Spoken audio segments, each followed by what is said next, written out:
Hey, this is Rob. This is episode 91 of the Folly Coffee Podcast. Let's get it brewing.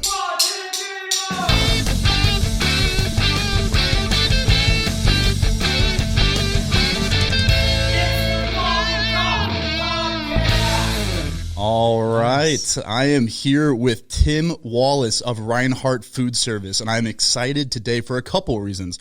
One, I think the distribution side of the business is not something you hear highlighted very much, and there's a lot of assumptions on the supplier side, and then the realities of what a distributor does, and the distribution side of the business, and then also just you're crushing it there. And I was referred to you through Luke Durheim over at Craft & Crew. That's how we got connected, and you were one of my all-time favorite meetings because we had a meeting scheduled to get you samples of the hot sauce. So that's our partnership. The hot sauce is now being distributed on the food service side through Reinhart.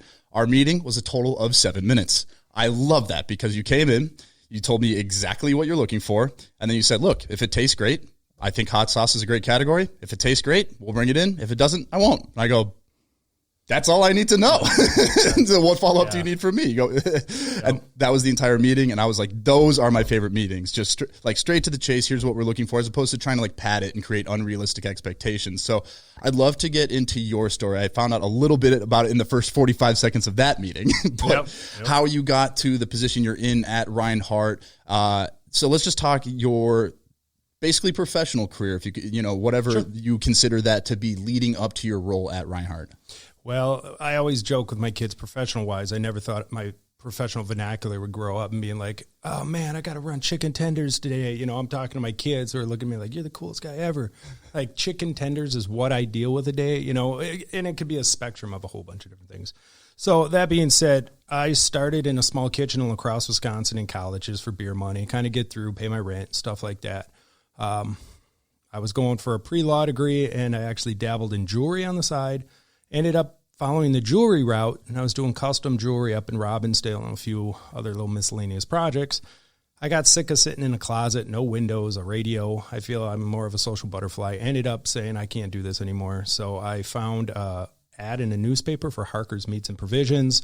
They sold meat out of Iowa. I thought, man, what the hell? I know restaurants. Let's give it a shot.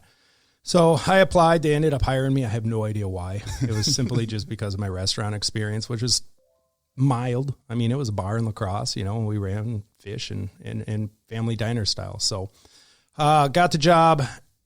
About 4 months later, they actually were bought by a company called Reinhart Foodservice.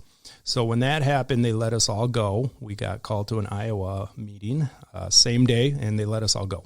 And I had no job. I had very little experience with them. I didn't expect much coming. I was going to take a different job about 3 months later, but got a call from Reinhart to then come and reapply with them. So 2007, I started with Reinhart in September, and gosh, going on now almost 14 years coming up. So it's been fun. It's a grind, man. It's a different world to live in from the kitchen side, and I think that's one of the biggest things. We get a lot of kitchen people, chefs, and what's nots. Oh, I know food. I know this. Well, okay, cool, man. That's great, but it's not the same. Like, a chef is the alpha, and typically they're used to giving orders. Well, when you come into my role, you're no longer the alpha, man. You got to definitely subdue yourself a little bit to make sure that everybody, you're complacent to your customers and you're taking care of their needs, but in their way, in their manner. So, yeah, long story short, man, started at a bar and grill, got hired, did jewelry. Now I'm doing food.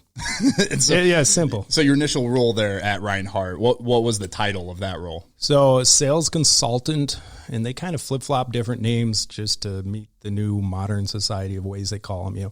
Sales kind of almost became offensive to a way. Yeah. Now it's like consultant or area manager, and they kind of take the sales out, and they should, because I was talking with one of my customers the other day, and we were just joking around, and he's a good friend of mine. I just said, look, man, I've never tried to sell you anything. Like, I'm not there to sell you. I'm there to help your restaurant work. Like, we're all trying to make this together. Like, if you ain't open, I'm not doing my job either. So let's work together. Let's not say sales. And it, to me, I don't want to say it's offensive, but I just don't like that term, because I'm really not there to sell you. You need to sell the food in your restaurant. well, you just happen to get it from me. I'm going to make sure that I help you get the right stuff. Yeah, it's just the negative connotation of the word sales. I think you immediately start to picture the used car salesman, hey, I'm trying to get your money. But with something like food service, that can't be the reality. If you sell someone, like a used car salesman, if you sell someone a lemon and it's a non-refundable, you go, I got your money, there's nothing you can do about it. On the food service side, if you sell them something that doesn't work perfectly for their needs, the following week when they place their order, you're going to hear about it. Right. And they're not going to want to place another order from you. And I say the same thing about our coffee or our hot sauces. I'm not going to approach you unless I think our product would really work with what you're doing. And then on the distributor side, you've got this massive portfolio of products where you have that ability to be able to pick and choose that if this is what you're doing and this is what you're looking for, here are the products that best fit for what you're doing. And so what was that like going from the food on kind of like the service side over to the distributor side? It was hard. It was a lot harder and scary. I remember one day I was sitting back in the kitchen and we had a rep that would always come in, and he was that sales guy. He had the unbuttoned shirt and the gold chain. And to me, it was just offensive. And I looked at one of my chefs back then, or one of my line cooks, and I was like, man, if I'm ever that guy, you can just effing kill me. And I said that. I recall saying that. And now I am that guy without the gold chain and the open coat. But when you get into it, you learn. You learn every day.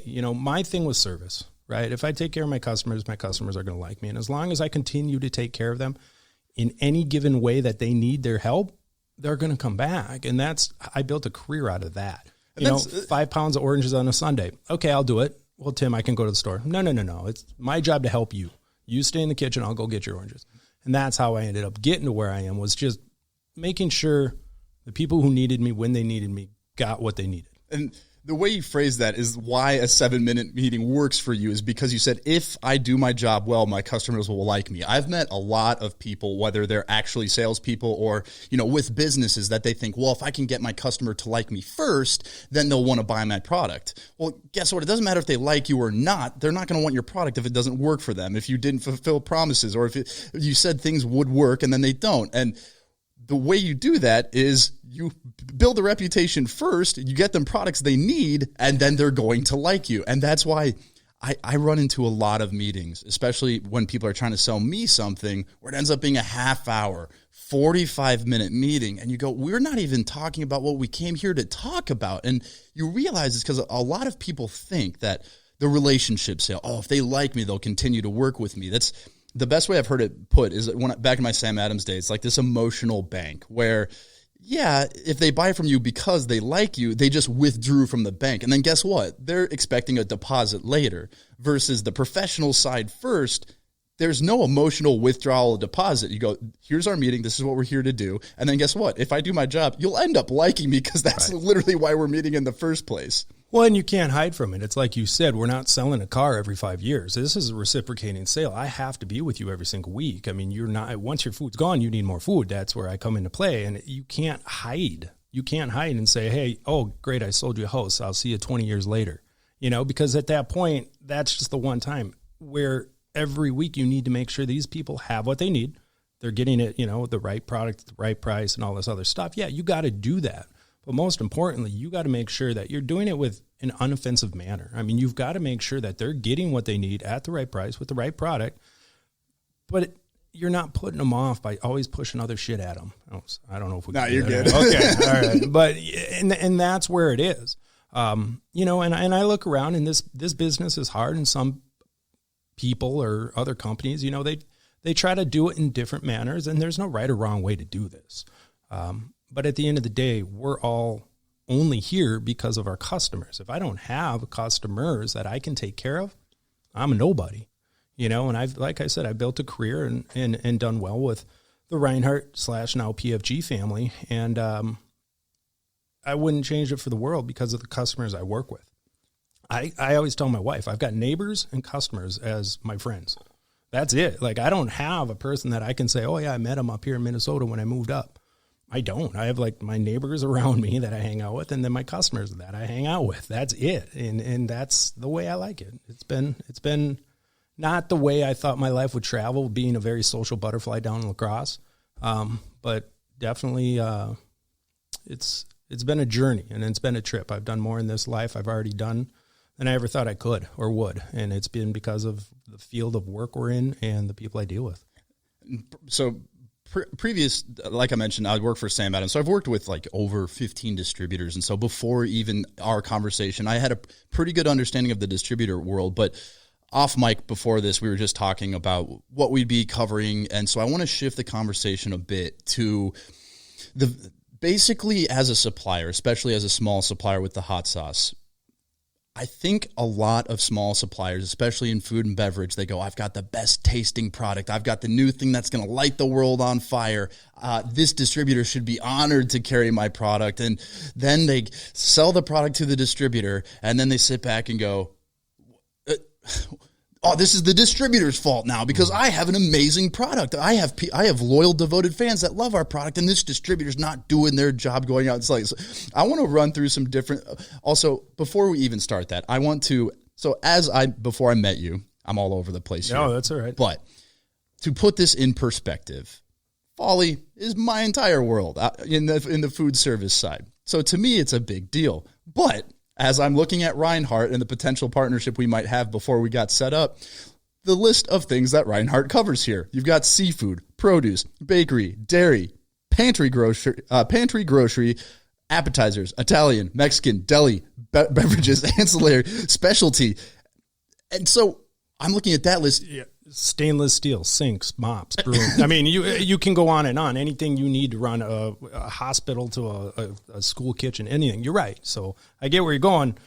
I'm Foley Coffee with a single line coming up into a place that's got 14,000 items. So, and not even to mention just within where we fit within hot sauce. It's like, yeah, we are this specialty product, this kind of high-end, locally produced product within a whole category of hot sauces within that whole list of things. And so I want to preface it with that because I want to lay out some scenarios for you and just give me your thoughts on what a small supplier should be thinking in these scenarios. The first one is exactly what I said, that I have a product. I have come to terms with, so let's just use Folly Coffee hot sauce as the example here. So I now have a partnership with Reinhart.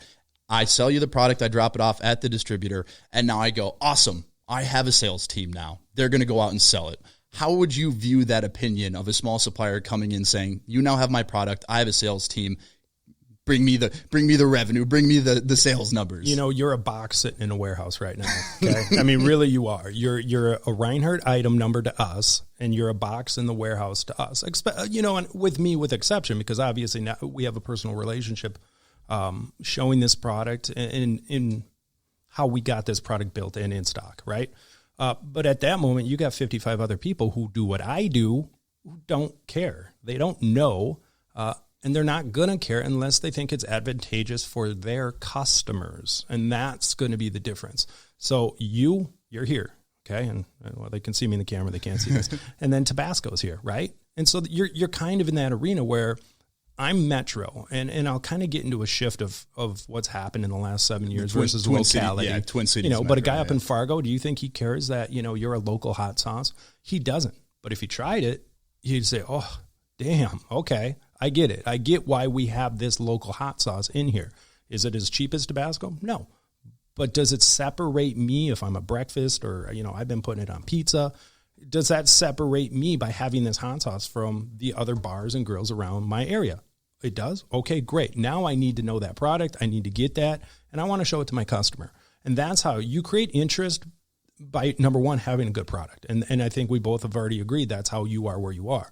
Like I said, if I would have gotten that bottle of hot sauce from you, took it home, and like, okay, you know. And even if it was good, but it was like just a little bit better than Tabasco, you go at this price point, I can't reasonably ask one of my customers to spend more money on something that wouldn't add any more value than just carrying Tabasco. Yeah, and that's just it. You know, I went out to a customer with that same little bottle, and I was hesitant to take it from my house because I didn't want to lose it. You know what I mean? I wanted that bottle for myself, and I wanted it for Sunday mornings to put on my stuff. But I took it out to a customer, and we tried it out in Woodbury, and he goes, when you get it in, give me 5 right away. And so we shipped them, I think when we first got that first initial shipment, 5. But without someone like me knowing about it, you're not going to get that cardboard box out of a giant warehouse. You've got to create brand notoriety And you've got to make sure people know why it's different, why it's a little more expensive than the other hot sauces. And that's what you got to get the involvement, point of sales, and again, we kind of do get into this sales spectrum that I didn't like, but you also have to be able to present what you're trying to get rid of. And point of sales, testing is going to be your arena. I mean, people have got to try it. Once they do, it's game over. I mean, it really is. And there's been other local hot sauces that, kind of jumped into this arena 5 years ago. And in all honesty, I have taken this one, number one, because it's new, and new always is shiny. It's the fun new kid on the block, and you can kind of always lead with that. But it's just a damn good product that people are going to want. So that's where it leaves you. How do you get it out? Try it, show it, let people know. Sometimes we have people like you jump in our cars just for a day. Yeah. Hey, man, come on in. And for some people, it's awkward. They don't want to do it, especially someone who's only showing one item. That might be weird to some people, but you jump in. Hey, sprinkle it on something. And then you kind of just sit back while they were doing their normal day route. And then you kind of hang out and just let them try it, and then let the sales guy do his other thing with his customer, and that's it. And then you show up to the next place. Hey, quick, try this. Thanks. Sit in the background. Let the guy deal with his customer for that route, and bam. Yeah, and even just sometimes tasting the product, this is great, I'll think about it. But if the person is there and just say, hey, I wanted to, at the very least, introduce myself. I am local to here. I love what you're doing here. It'd be awesome to partner. Those are the types of things, creating those connections as a supplier is, sometimes it can be a little weird that here's my one product. So your average sales meeting at the, let's just say with like a mid-sized restaurant, how many products are you talking about in each sales meeting that you're going into? Well, daily per customer, you're not. I mean, you're not talking about products daily. You know what I mean? You're talking about what is the week looking like. And we were talking on down the hallway, the markets and where we're at with just proteins and protein prices and production and stuff like that. That's what you're going to talk about. Is my goal right now to cover this week and talk about a new product or get a customer a new product? No, my goal this week is to make sure they have all the damn chicken wings they need, because right now it's tough. So someone like you're not offensive when you're there. Hey, I want to show this to you. Me, I'm the one who's like, okay, we're going to cover all the week's problems here. This dude's got some good hot sauce. I want to show it to you, and you're non-abrasive, and that's good. It's not always like that for every broker or manufacturer rep, as we call them. And it's easy. I mean, it's easy to have a likable spirit in the car to show new products, especially when it's in an unoffensive manner. I mean, you want to show it to them because you just want to try it. There's other people who work for companies. I mean, that is their basis of everything. And then it's not just one thing. They want to show you 5, and then they'll follow up with you on this. And it becomes almost offensive at sometimes having somebody who just wants to slam stuff at customers that they don't want. Yeah. Yours isn't a want or a not want. It's just there, right? You know what I mean? Nobody's ever said, on a Sunday morning, oh my God, Tim, I'm out of this. You got to get me this today. And that's where you're at, where it's like a French fry or a beef patty. Tim, I need this today. That's where the brokers are always trying to get to there, not brokers, but a variance of suppliers that come in other cardboard boxes in my warehouse. Yeah, the joke in the beer industry is like the beer buyers for bars would be like, the 5 things that the distributor comes in and tells me about, I know exactly what's on their MBOs, their monthly business objectives. These 5 things they're telling me about, it's because they're going to get paid if they get this in here. It's not because, and you can kind of figure that out about people. And so I think one of the things suppliers picture, going back to kind of this original scenario, is they go, I've got a great product. It's doing well, or at least has been highly reviewed. I make this partnership. Now, I imagine that they're going into every single account they have and doing the full pitch. They're telling my story. They're telling how we started. They're getting them to taste this. They're getting potential menu items you could serve this with. When you go, well, yeah, that might only take 5 minutes, but you can't, for every new product they have in every single account, if you're hitting 10 to 15 accounts a day, that's going to be an extra 50 minutes per day. And then that's just not reasonable. And then that's just one product within this massive set. Well, and then there's follow-up. You showed it the one time and they probably thought it was cool, but they're just as busy as you or I during the given day. Once they try it, they're in their mind, in their brain, in their mouth, they're like, oh, that was awesome. That was cool. Well, 10 minutes later, they're like, shit, I got to get the pot roast in the oven. You know what I mean? You got to remind them as well. You can't just let it go and leave it there. Like the place I was telling you we just shipped out the cases to. he was all about it, man. Like I had almost forgotten about it 3 weeks ago up until we had gotten it into stock. And he's like, man, when are we going to get that? And it's like, well, okay, great. But that's not everybody. Yeah. You know, you've got to constantly remind them. And like you said, 55 people, average 50 customers per person, you know, that's a lot. And are they going to remember your stuff? Because they've got a whole world of other problems to think about on top of it. So their prerogative with their customers usually isn't even in their mind to sell them any one product out of our warehouse. It's usually let's cover your issues, your truck routes, all these other avenues and arenas that we've got to make sure our customers are using to stay open, more so than a single or a couple items that are new. You know, it's kind of here it is, look at this. And then we all kind of forget about it to a point until that conversation starts revolving around something again, whether it's a need or a want or an issue they need fixed. And as a supplier, it might seem like a small ask. Hey, just few minutes in each call, could you just tell the story and get them to sample it? And you just ask them to add 5 or 6 hours onto their week. And then you're distracting from other things that really are the priority in what's going on. And so when there's this disconnect, when suppliers have this expectations and haven't been on a ride with, they haven't seen what a full day for a distributor rep look like, it comes across as frustrating for suppliers because they're going, you're a salesperson, you're supposed to be selling my thing. And then the distributor rep's frustrated because they go, I can't do it. And like, what are you talking about? And so these small asks on the supplier side, you are a drop in the bucket of the distributor side business. Yeah. And that's the side that I think is always important to highlight. And the way I think about it is, so you going out and selling that, I go, it's awesome. It's like not the expectation that I have, but this is awesome that you're talking about. And it's because we've met. It's because there's a little extra personal connection to this product that you may have because we're the ones that set it up.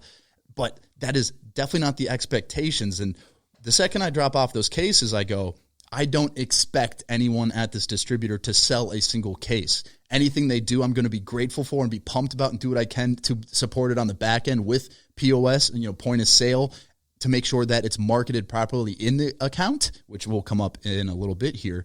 But I think, tell me if you agree with this, that as the supplier, it is my job to go out and sell to accounts, and then your job to have the follow-up and make sure it gets there when it's needed. Ship it. You know what I mean? That's absolutely it. And again, being local and smaller, I mean, keep in mind, you're going up against people like Tyson and Heinz Company, and these people who have a lot more avenues and revenue than you do to come at it. So they not only have a manufacturer rep, then they'll have a local broker, then they'll have, maybe even another local salesperson underneath that. There's French fries just in Minneapolis, French fry companies in Minneapolis alone that have 5 to 6 salespeople to represent that one potato brand, right?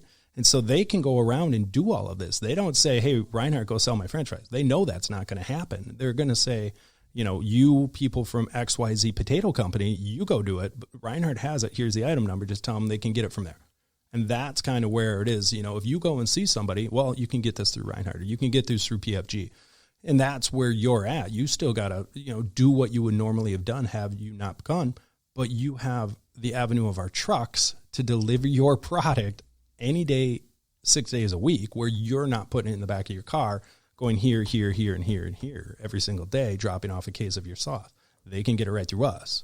Yeah. And I think it's important to, as a small supplier, be like, okay, well, in this competitive landscape with companies like Tyson, with all these resources, and this potato company that can have 5 reps in this one area, what advantage do I have? And I go, well, it's the fact that we are locally, independently owned. We're based out of here, and so that's a great advantage. The product is awesome. If I can go out and tell the story, it's a great story of how we made the sauce in the first place. You can create that connection with buyers, and then the advantage the distributor has. So you, Tim, going into all your accounts, you have great relationships with your accounts because you're doing what they need, and they know that, hey, if I agree to bring in this product, I know all the complications of bringing in a new product are taken care of. Plus, as I just was reaching out to Pinto today, I said, hey, could you maybe send me some accounts that are yours that you think would be a good fit? So that way I know I'm going to accounts with that relationship. You can walk in that door as a small supplier and say, we have the resources of Reinhardt on the logistical side, and I'm here to tell you about why this could be a fit for your place. So I want to go on to the next one here. Let's see if I can read my own. Oh, yeah. So here we go.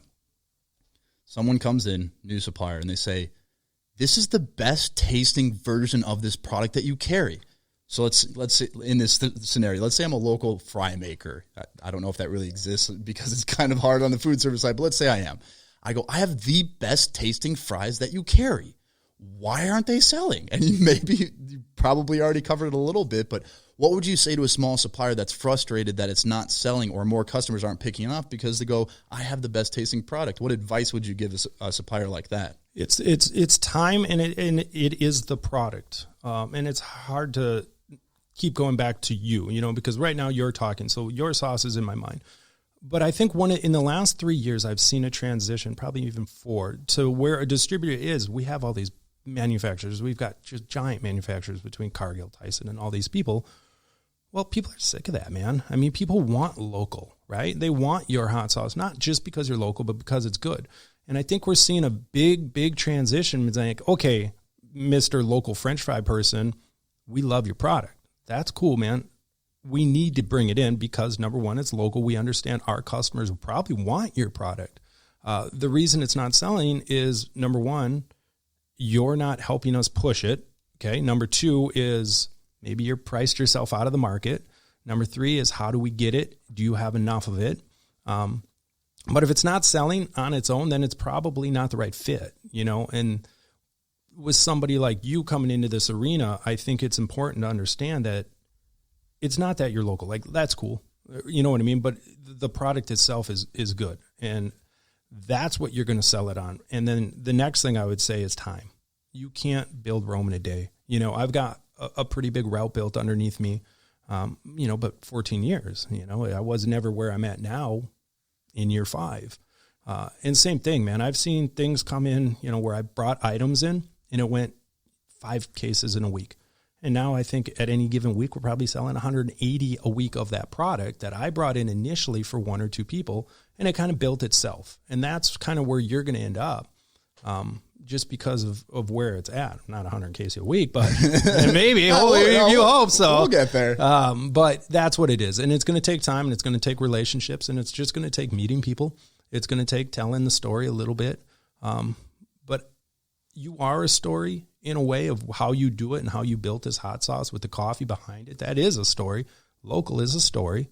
But at the end of the day, your product's going to sell it, man. You can only put perfume on a pig so long. Yeah. And a lot of manufacturers try to do that because manufacturers, they're not stupid. They know that the next best thing is the next best thing. The new shiny thing out there is what people are probably going to want. So they're always throwing shit at the wall. Wow, man, you got to try this new. You got to try this new. You got to try this new.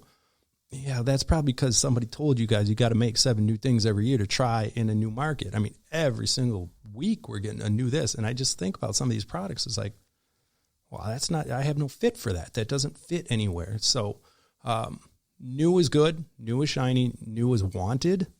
But if it sucks, it sucks. You can't cover it up. And just understanding that product market fit, it sounds like, is knowing exactly where and why your product fits. And the product itself, not because of the story, because that doesn't translate unless you're there in person as the supplier. And even then, that might be a great way to get it into a place. But guess what? Not every customer that sits down and is going to be putting hot sauce on something is going to be able to know your story. They're going to taste it and say, oh, I like this or I don't. And it'll move at the place or it won't. Yeah. And you'd be surprised, in the last 5-6 years, I've seen a big transition from not just Metro being cutting edge culinary wise, but these outer skirt, smaller locations that, are in bum F nowhere. You'd go in and, they'd have some type of, like a blue cheese mousse on one of their sandwiches. And you're going, Jesus, man, like I couldn't even find your place in the woods. So you can't hide from those. Those people are niche players that would actually love something like this, where years ago people they can't afford it. Well, that ain't the case anymore. I mean, people want what's right and what's good now. And they don't care. They're willing to do whatever it takes to make sure that they've got the best things on their plate. Otherwise, they're falling behind for a lot of different people. And they're going to chase their customers. And when I say their customers, it's other restaurants or other avenues for them to get it. And so, like I said, where more spendy products back in the day were kind of frowned upon, especially at the further you ventured out of the metro. No, man, you can go anywhere in the woods now, and you're seeing gourmet blend burgers. You're seeing these, butter fluffed eggs, all this stuff that I never in a million years would have thought. And I think a lot of it is because the escape from the metro is happening a lot, and the Food Network. And I think a lot of these things, food is becoming more common nature because of media and because of television than it ever has. And so it's been interesting to watch the evolution of our food industry and what people are willing to take in as deemed crazy, faux gras burgers in the middle of the woods. Like, what? Where the hell did that come from? I'm sure social media plays into it too, that it's easier and easier to come up with new ideas, because if you're out in the middle of nowhere, it used to be you'd have to go into the cities to see what people are doing or go online and try to search through menus, but you'd kind of have no idea if it's on a menu, it doesn't mean people like it per se, but on Instagram, if you're seeing posts blow up about a certain type of burger and you're out in the middle of nowhere, you go, well, maybe we should try something like this because people over here are crazy about it. Maybe if we introduce it to our customers, and then when something is just that much better, they become less price sensitive. So you've already mentioned this a couple times, but POS, the point of sale marketing, essentially marketing materials that are placed at the point of purchase. So in this case for hot sauce, it would be where you're actually at the table, you're in the restaurant, and you're using the hot sauce on your food. What do you think I will just say that I think that small suppliers do not think about this enough. They get the product in, they don't provide any materials, and then they go, why don't your customers know about it? Or even the people in the restaurant, hot sauce is not always on the table when you get there. So how am I supposed to know to ask for this to put on my burger or to put on my pizza if they're not even aware it's there? So what do you think are, let's go the most commonly used POS that you would suggest customers use in across your full customer base? What are the things that small suppliers could provide to you as point of sale marketing that would be most effective for things that restaurant owners would just kind of assume that, hey, you have this available, could you get me this in? Yeah. It's different because we live in a different era, right? Menus now are either throwaway, sanitizable. We're talking a whole different thing from April right now from March of last year. Okay, so let's go back in time and pretend COVID didn't happen. So as of last year, let's just say someone like yourself, you're right, it's not normally on the table. Well, let's get creative. How do I make it known to this customer that we have something that's advantageous for them to add to their meal? And I talk to certain customers about eatertainment all the time. People don't just go eat now, because if they go and eat, they just stare at their phone the entire time, right? And they're not talking to anybody anymore. But you throw pull tabs are a good example of people doing something else, shuffleboards, all this thing. It's called, Dave and Buster's kills it, because you don't just eat, you get to do something else. And people want an experience now when they eat. It's not eating out, it's just not good enough anymore, which is weird. But somebody like you, where if you could talk to a customer, and they don't want to tabletop it, again, because we're in the COVID era, right? They don't want something that's touchable by everything. But you can say, hey, huevos rancheros. And then you can agree with the customer of a way to market yourself. Well, try it with Folly hot sauce, coffee hot sauce. And it says it next to it on the menu. The menu is a customer's point of sale from the restaurant, right? That's what a menu is. A menu's, it's got all the food option on it, but really it's just a ticket of how to sell their stuff. That's where a menu comes into play. So if you get Folly hot sauce over here, or if you got a table tent, hey, try it with Folly hot sauce.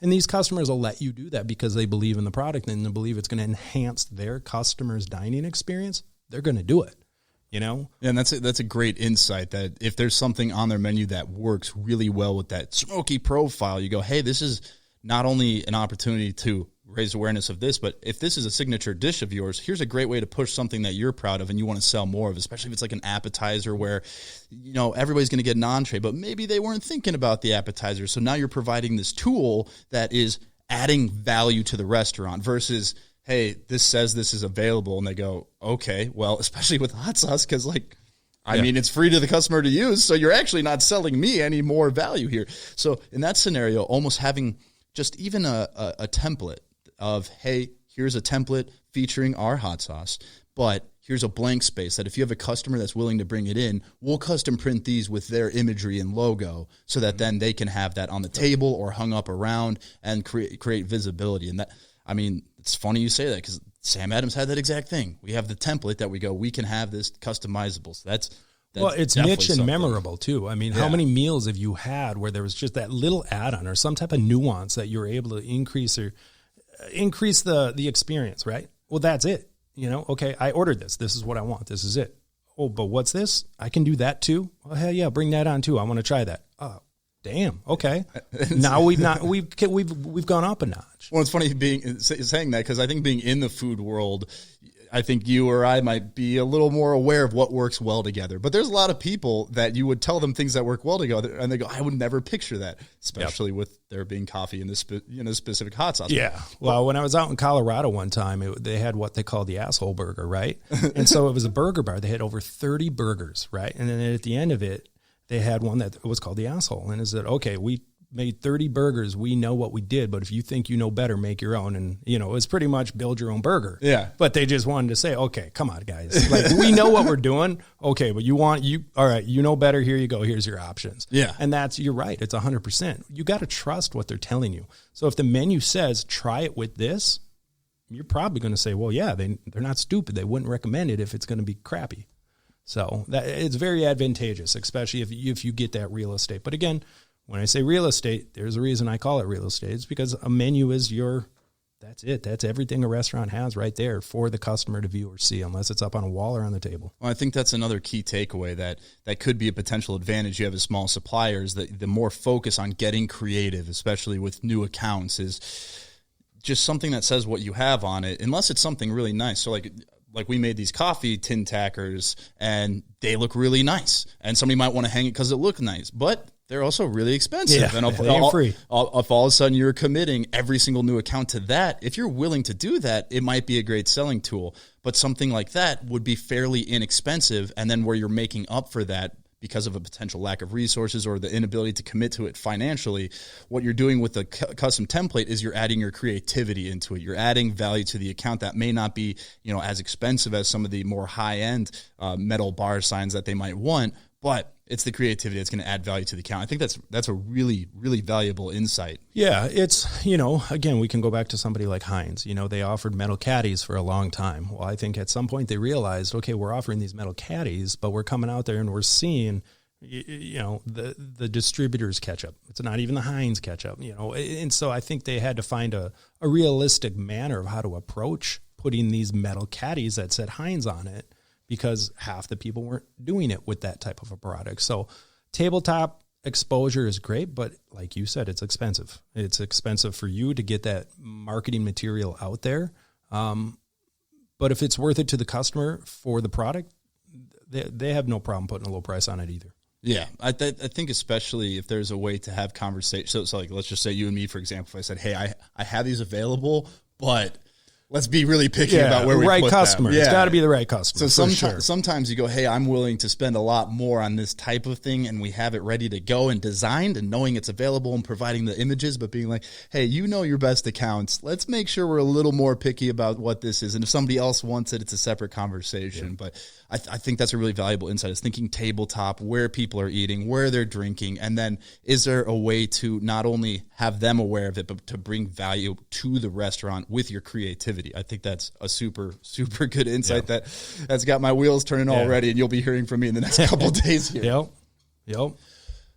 And so you're mentioning these shifting trends from, just more price sensitive to the quality side of it. How has that changed your role in the products you're talking to your customers about?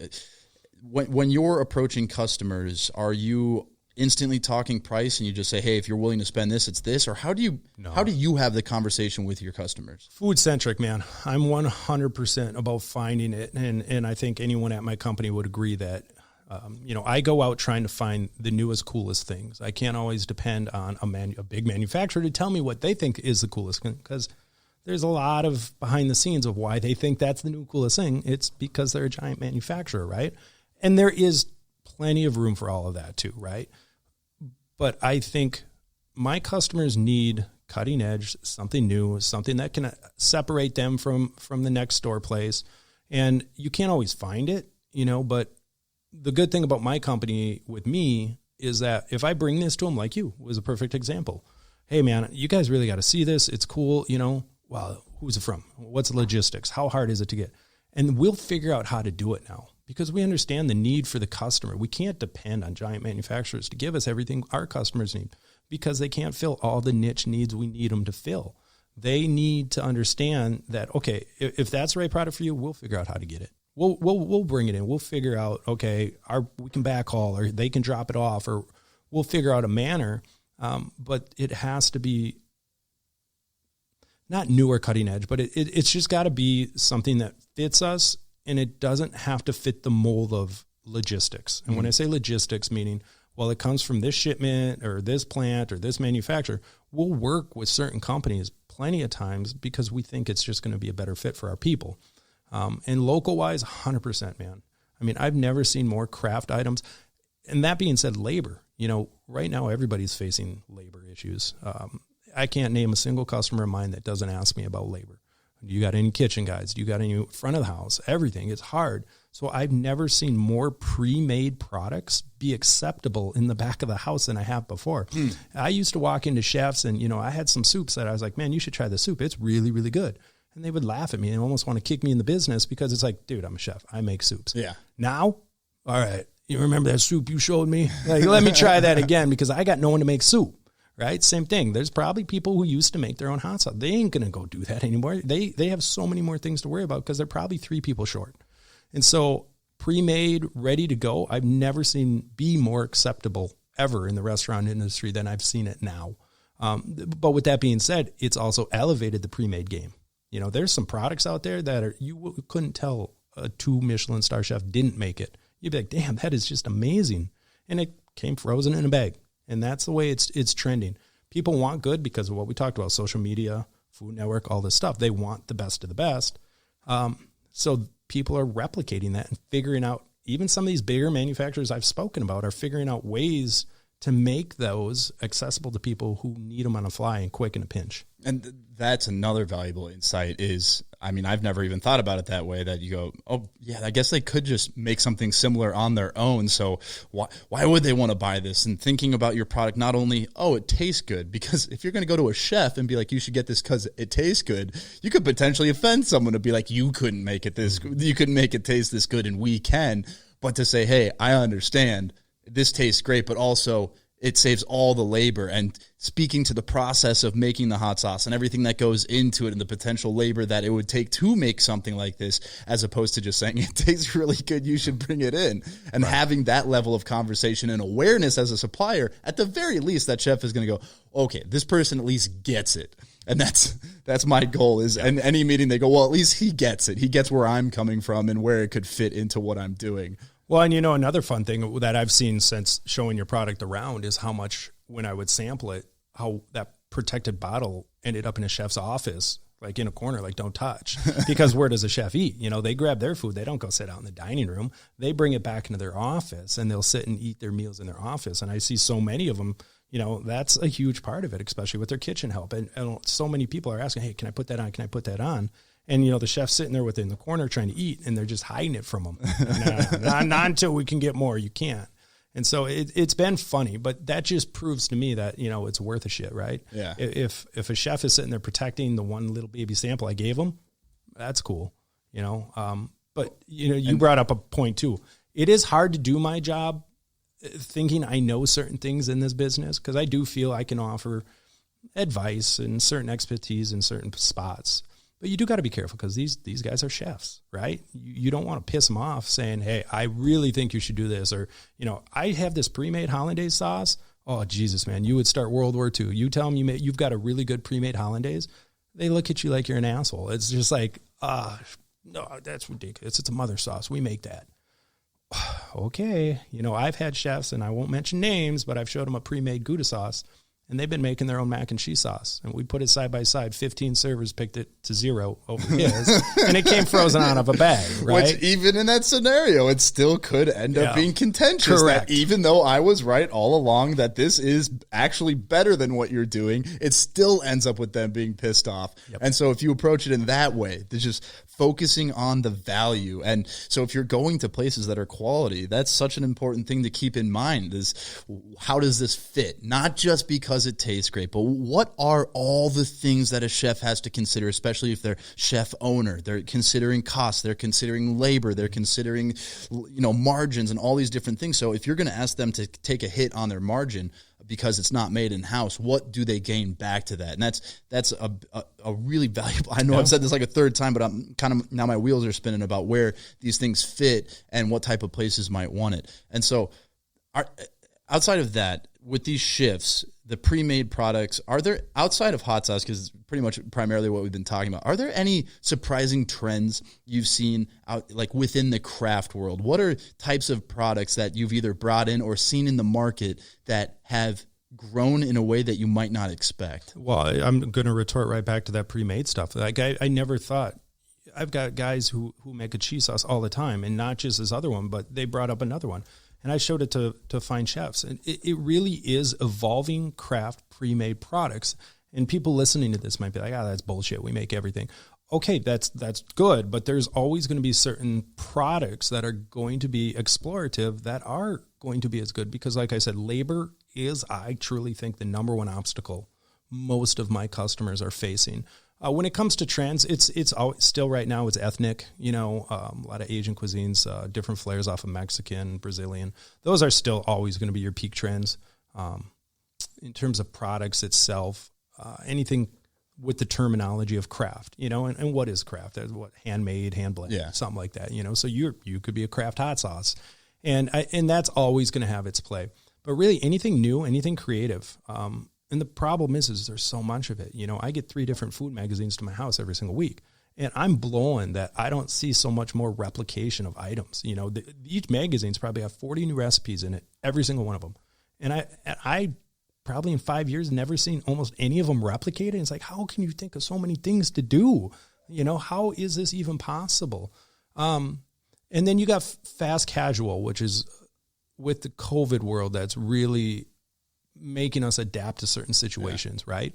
So with the fast casual, now people really got to factor in, is grabbing food to go going to be a mainstay? And we're seeing it be a mainstay, right? And most of my customers, even with dining coming back, are keeping a good percentage, not what it was when we were at full closure, but a really good percentage of that to-go business staying. So now they're adapting to can I menu that people are going to come in here and say, oh, I like that, but then also want to take out, and it's going to hold by 20 minutes when you get home and eat it. And that's another beast in and of itself, because people are trying to contemplate a menu ideation of, okay, diner experience in my restaurant.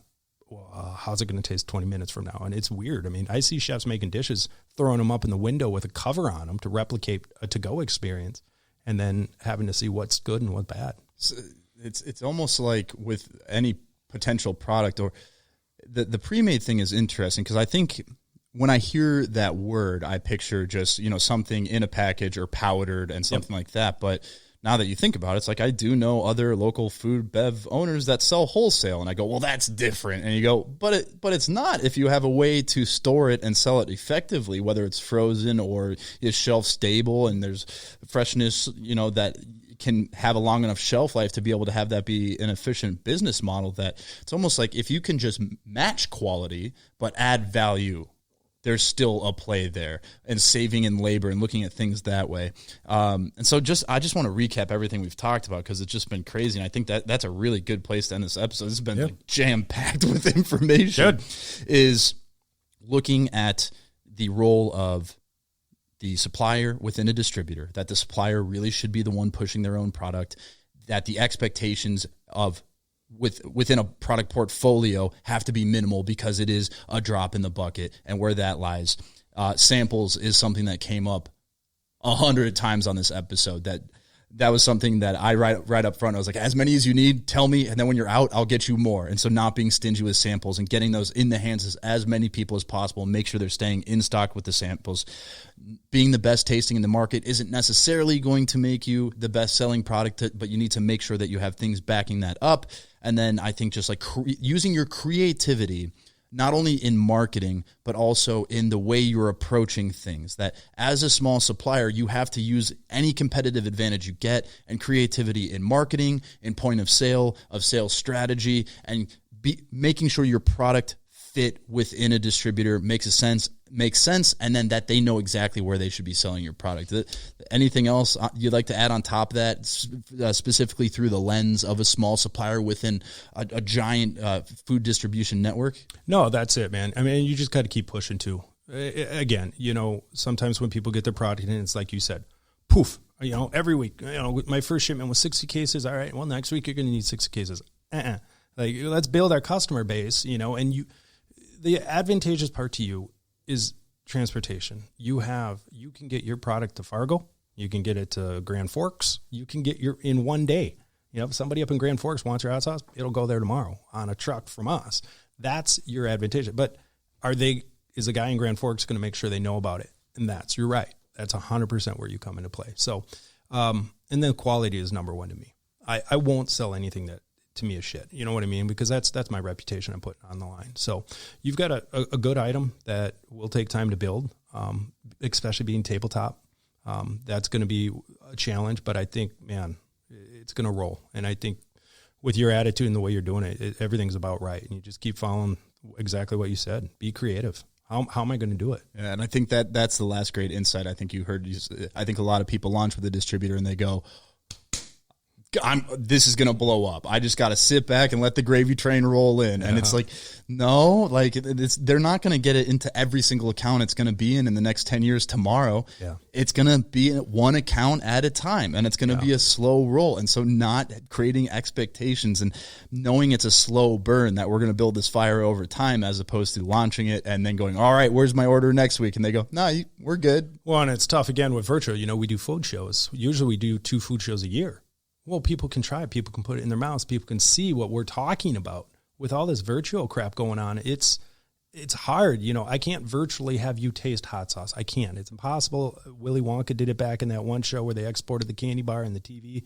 When we figure that out, your world's going to be easier. But that's the hardest part, is with all this virtual. Like, if you sat at a booth in a food show, the little clap, probably more probable. Yeah. That would actually be pretty damn easy, because people are like, oh, yeah. Right on. I get what they're talking about. Now that we have all this exclusivity of being with each other and being around each other and showing it, like food shows, if you sat in a booth at a food show, you'd be in heaven. It would be awesome. That would be the best thing for you. This virtual and all this Zoom stuff is hard when it comes to food, because at the end of the day, you got to try it. And you have been fantastic with samples and everything. So just keep pushing. Awesome. Yeah. Love it. Well, I appreciate you coming in. I will end it like I do every other episode and say, have a nice day.